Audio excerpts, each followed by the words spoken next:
제14장. 그때 분봉왕 헤롯이 예수의 소문을 듣고 그 신하들에게 이르되, 이는 세례 요한이라.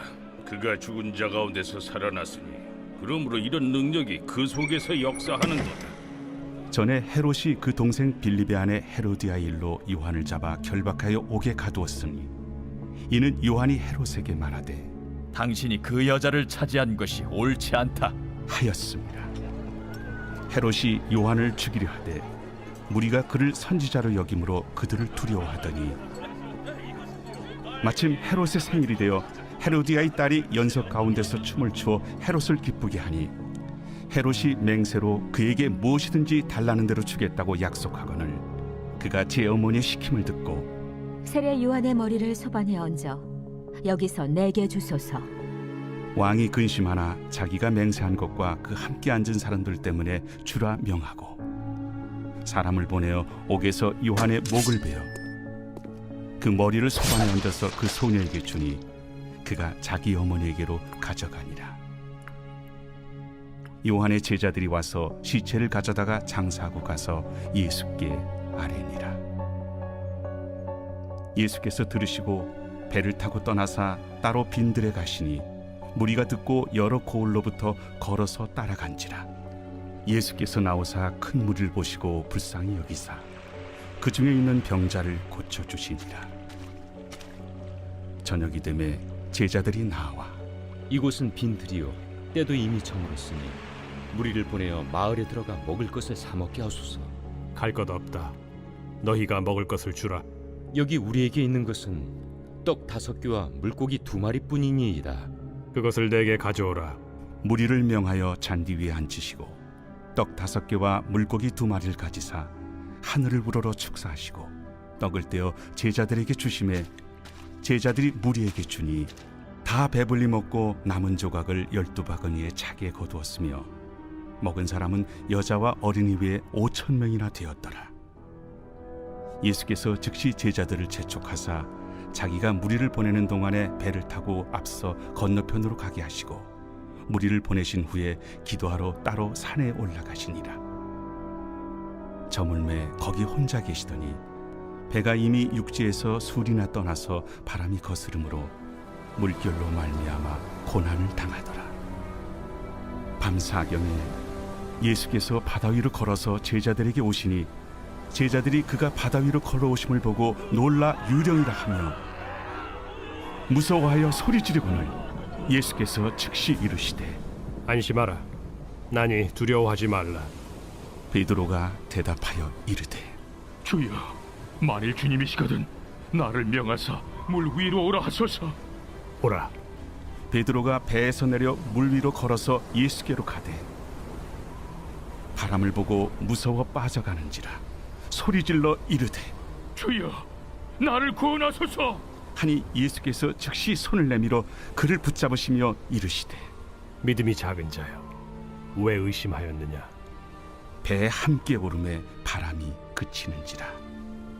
배에 있는 사람들이 예수께 절하며 이르되 진실로 하나님의 아들이로소이다. 그들이 건너가 게네사렛 땅에 이르니 그곳 사람들이 예수이신 줄을 알고 그 근방에 두루 통제하여 모든 병든 자를 예수께 데리고 와서 다만 예수의 옷자락에라도 손을 대게 하시기를 간구하니 손을 대는 자는 다 나음을 얻으니라. 오늘의 말씀 마태복음 14장의 말씀입니다. 오늘 본문의 말씀에는 예수님께서 제자들과 사역을 마치신 후에 제자들을 배 위에 태워 자기보다 먼저 건너편으로 가게 하시고 따로 산에 올라가 해가 저물 때까지 기도하셨던 내용입니다. 그때 제자들은 배 위에서 예수님을 기다리면서 출렁이는 파도 위에서 한참을 기다리고 있었습니다. 그런데 누군가가 바다 위를 걸어오는 것을 보고 제자들은 유령이라 생각하고 기겁했습니다. 그때 예수님께서는 풍랑이를 걸어오시며 두려워 떨고 있는 제자들에게 안심하라, 나니 두려워하지 말라 라고 말씀하셨습니다.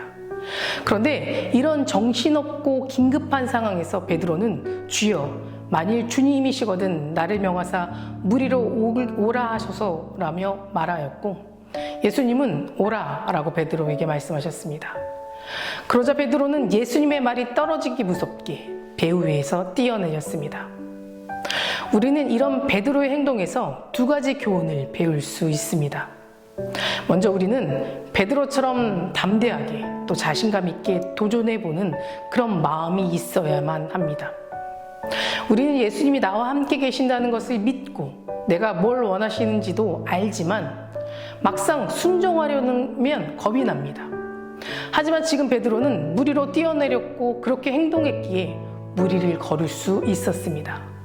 분명 파도는 무섭습니다. 그런데 베드로는 그 파도보다도 예수님이 더 크다고 믿었던 겁니다. 그거 하나입니다. 우리에게 어려움이 없을 수는 없습니다. 여전히 우리에게 어려움이 많지만 그 어려움보다 더 크신 분이 우리와 함께 하신다는 것을 기억하며 살아가시기를 바랍니다.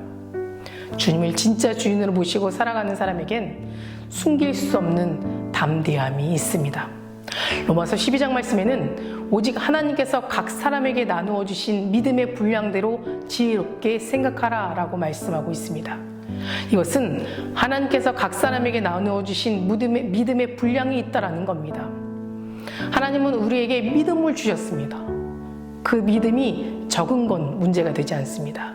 다만 그 믿음을 쓰지 않으려는 것에 문제가 있다라는 겁니다. 아직은 작은 믿음이다 할지라도 그 믿음으로 반응하기 시작하면 그때부터 주님의 역사는 시작되고 우리는 그 역사를 경험하게 됩니다. 성도 여러분, 인생에서 가장 중요한 것은 단 한 가지입니다.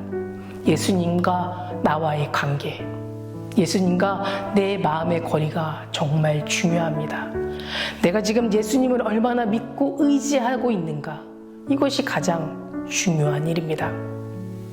두 번째는 물 위를 걷던 베드로가 바람과 풍랑을 바라보자 두려움으로 인해 바닷속으로 빠지게 되었다는 겁니다.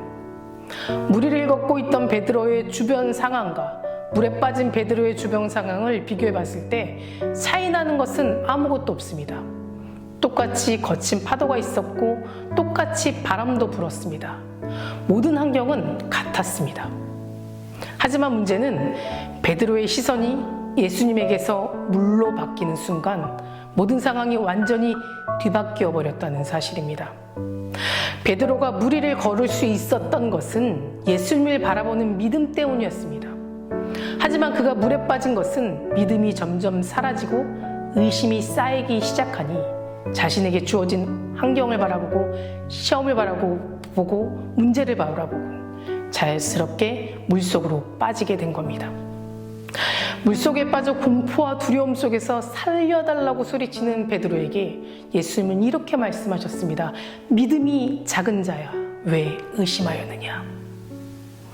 이 말씀은 지금 현재를 살아가고 있는 우리들에게도 동일하게 하시는 말씀입니다. 주님이 하신다고 하셨으면, 주님이 나와 함께 하셔서 모든 것이 가능하다고 말씀하시면 우리는 그냥 믿으면 되는 겁니다. 의심하지 말고 나아가면 되는 겁니다. 물론 중간에 약간의 실패가 있고 어려움이 있을 수 있지만 그 끝은 언제나 승리라는 것을 믿고 당당하게 세상에 나아가면 됩니다.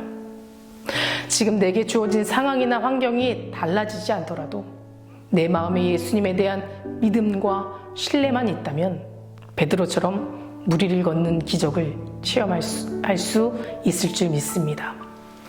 사랑하는 성도 여러분, 마귀는 계속해서 우리에게 속삭입니다. 넌 안 돼. 넌 실패해. 하나님은 안 계셔. 기적은 없어. 희망을 갖지 마. 넌 무너지고 말 거야. 등등등. 이런 많은 유혹에서 세상을 이길 힘은 우리에게 없습니다. 그것을 인정하면서 언제나 우리 옆에 계신 예수님을 바라보게 될 때 예수님이 우리로 하여금 세상을 이기게 해주신다는 것을 우리는 믿고 붙잡고 기도하시며 승리하는 삶을 사시기를 간절히 소망합니다. 다 같이 기도하시겠습니다. 오늘은 목요일입니다. 목요일의 공동기도 제목은 다음 세대와 가정을 위해 기도하겠습니다. 우리 아이들이 예배의 자리를 떠나지 않게 기도해 주시고 다음 세대가 세상의 죄에 물들지 않고 믿음으로 자랄 수 있도록 기도해 주시며 또 가정의 예배가 회복될 수 있도록 기도해 주시기 바랍니다. 사랑과 은혜가 충만하신 하나님, 오늘도 불러주심에 감사를 드립니다. 우리도 베드로처럼 담대하게 하나님의 부르심에 순종하는 삶으로 살아가길 원합니다. 현실의 문제 앞에서 하나님의 약속을 의심하고 하나님의 능력을 의심하는 어리석은 자가 되지 않도록 우리의 믿음을 지켜주시옵소서. 특별히 다음 세대 아이들과 그 가정을 위해 기도합니다. 다음 세대 아이들에게 주님 축복을 더하여 주시옵소서. 진리 대신 하나님 안에 소망을 품고 살아가게 인도하여 주시고 세상의 죄에 흔들리지 않고 물들지 않도록 주님 붙잡아 주시며 옳은 길, 선한 길을 걸어가도록 지켜주시옵소서. 다음 세대 아이들이 예배를 사모하고 지켜나갈 수 있도록 그들의 믿음을 지켜주시옵소서. 제자의 삶으로 살아갈 수 있도록 인도하여 주시옵소서. 각 가정마다 아이들과 함께 예배하고 기도하는 믿음의 가정이 세워지게 하시고 그 속에서 주님의 사랑이 회복되게 하여 주시옵소서. 담임 목사님 말씀의 능력을 넘치게 부어주셔서 말씀이 선포될 때마다 죽은 영혼이 살아나고 병든 자들이 나음받는 역사가 일어나게 하여 주시옵소서. 암으로 치유받고 있는 박재순 권사님, 유은영 권사님, 김시아 권사님, 김정수 집사님, 오유미 성도님, 박세현 청년, 유겸인 청년 깨끗이 치유해 주시고 소망 붙잡고 살아갈 수 있도록 도와주시옵소서. 투석 중인 성도님들, 사고로 입원 중인 성도님들, 또 우울증, 공황장애, 불면증 겪고 있는 성도님들에게는 담대한 마음, 또 평안함, 위로함을 허락하여 주시옵소서. 새벽마다 1000번째 드리며 간구하는 기도 제목에 응답하여 주실 줄 믿사오며 이 모든 말씀 예수 그리스도 이름으로 간절히 기도드립니다. 아멘.